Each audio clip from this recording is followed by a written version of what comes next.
अस्सलाम वालेकुम, मेरा नाम है ज़ीशान उस्मानी। मैं इस वक्त हूँ भीमबर के अंदर रीड फाउंडेशन के स्कूल के अंदर। इससे पहले हम 2 स्कूल और देखे। रीड फाउंडेशन मुल्क भर के अंदर स्कूल बनाती है बहुत नॉमिनल प्राइसेस के ऊपर। 1,15,000 स्टूडेंट्स हैं, जिसमें 12,000 ऑर्फन स्टूडेंट्स हैं। अगर आप चाहें तो आप 30,000 रुपये यानी कि $180 के अंदर एक स्टूडेंट को पूरे साल के लिए स्पॉन्सर कर सकते हैं।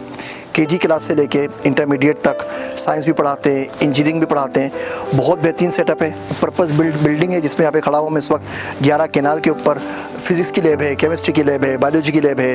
टीचर से मुलाकात हुई, टीचर से बातचीत करने का मौका मिला, स्टूडेंट से मुलाकात हुई। वन ऑफ द फाइनेस्ट इतने अच्छे इदारे हैं जो गवर्नमेंट की लेवल का काम कर रहे हैं। इनकी एक क्लास में जितने बच्चे हैं, इन शहरों में गवर्नमेंट कॉलेज में पूरे कॉलेज में उतने बच्चे नहीं हैं। और अगर आप कंपेयर करते हैं, कॉस्ट बेनिफिट एनालिसिस करते हैं, ROI देखते हैं, तो ये बहुत बेहतरीन काम कर रहे हैं। तो आज से मैं बिल्कुल रीड फाउंडेशन का पक्का यूँ समझ ले कि एम्बेसडर बन गया हूँ। मैं दिल से बहुत करीब है। मैं सोचा मेरे पास ये एक्सपीरियंस हुआ तो मैं आप लोगों से शेयर करूँ। अगर आप लोग भी इसको देखना चाहें, विज़िट करना चाहें, मोस्ट वेलकम। यहाँ पर आएँ, अपने बच्चे भेजें। जो ऑर्फन बच्चे यहाँ पर हैं उनको स्पॉन्सर करें।